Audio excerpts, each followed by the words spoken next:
importance of sorting. So sorting is nothing but arranging elements in either ascending or descending order.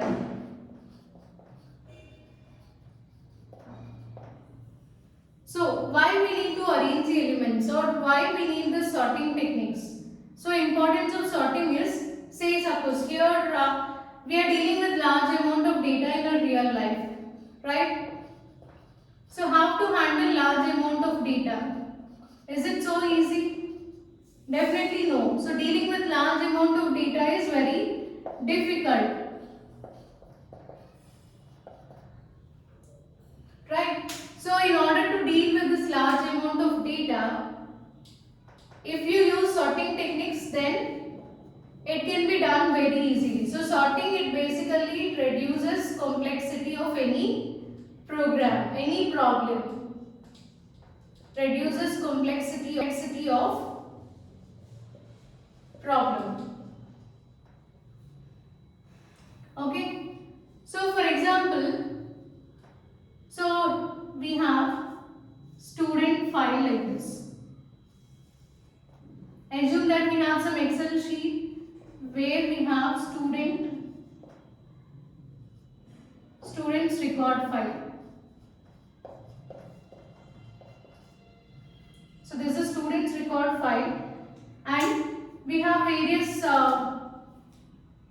columns like registration number, student name, email ID, phone number, etc. Okay, so assume that these records are not in sorted order. So roll number 1 is here, and roll number 2 is somewhere, roll number 3 is somewhere in the middle, then 5, 7, so like that. They are arranged in sorted, they are arranged in random way. So assume that there are 100 students in a class, and now if the data is not arranged like in a proper way, if the data is arranged in a random way, then is it easy to find out the required information or required student record?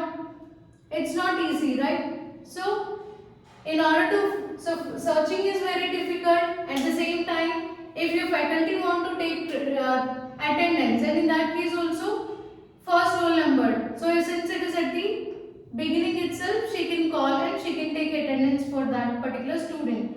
Whereas in order to find out second record, so assume that the second record is somewhere at row 72. So she need to go through all the records till 71 in order to get this second student or student with roll number 2.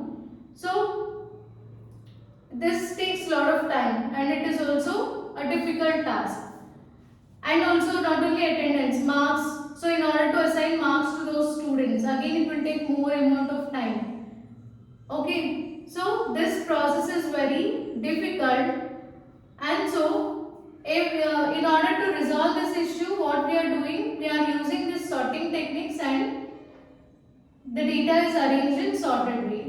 So if the data is arranged like this and so on till 100, so data is organized properly. So if the data is organized, then searching will be very easy. So you can use binary search.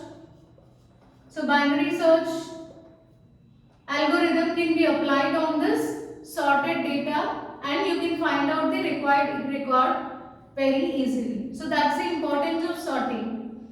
Okay. So we have various sorting techniques, like we have bubble sort, then merge sort, quick sort, selection sort, insertion sort, heap sort, radix sort, shell sort, etc. So we have, so most frequently used sorting techniques are these. So we have few more sortings like counting sort, etc. Okay. So we'll see these sorting techniques in our further lectures. So this is all about sorting and importance of sorting in our real life. So in bubble sort, swapping will be done. So swapping of adjacent elements will be done until they are arranged in sorted order. So here we'll do it in pass wise, like first pass, second pass, third pass. So we'll see that. So these are set of elements. So let us arrange them in form of an array. 13, 32, 26, 35 and 10.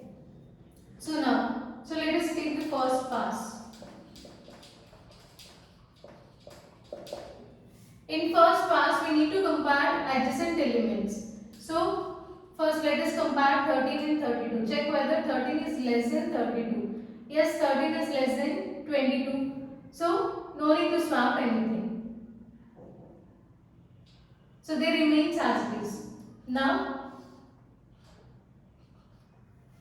check whether 32 is less than 26. So here 26 is less than 32. So you need to swap the elements 26 and 32.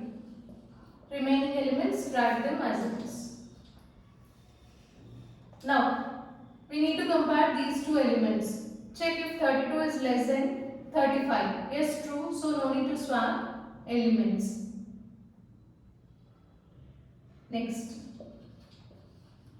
So you will get same set of elements again. Now we need to compare these two elements. Here we compare these two. Compare 35 and 10. So 35 is greater than 10. So swap elements 10 and 35.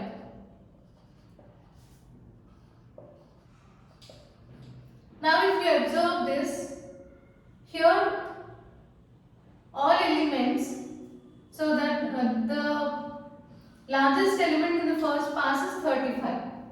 So this is pass 1 where largest element is placed at the end of the array. Now we will go through the second pass. So in second pass we need to take the output of the first pass and we need to start comparison. So let us take this 13, 26, 32, 10 and 35. Now compare these two elements. Again process is same. 32, 13 and 26. 13 is less than 26, so no need to swap. Next. Now compare next two elements 26 and 32. Again they are in sorted order, so no need to swap. Now compare next two adjacent elements 32 and 10. So 10 is less than 32, so swap the elements. So you will get 10 and 32.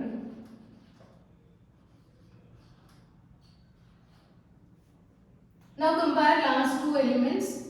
32 is less than 35. So it is already sorted order. Now second largest element in the given list.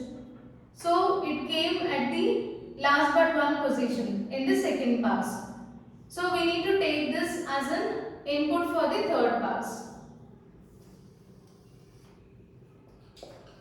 So let us take third pass. Here take the output of the previous pass. 13, 26, 10, 32, 35. Now again start comparison. So these two are already in sorted order. So you need to compare these three elements now. 13 and 26, they are already in sorted order.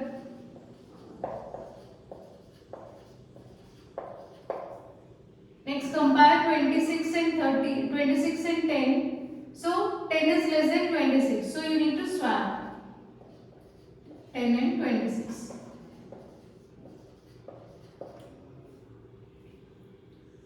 So now if you observe this, last three elements are already in sorted order. So this is the next largest element in the given list. But now this list is not completely sorted. So here again we need to sort these two positions. For that let us take fourth pass.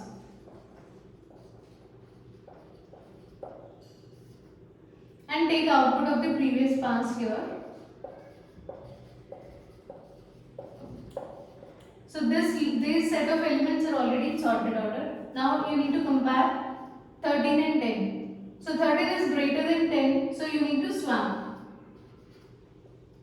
10, 13, 26, 32 and 35. So next largest element is 13, which came at the required position. So now if you observe this, all the elements are in sorted order: 10, 13, 26, 32 and 35. So this is your final answer. So this is a procedure to find out the elements in sorted order by using Babel sorter.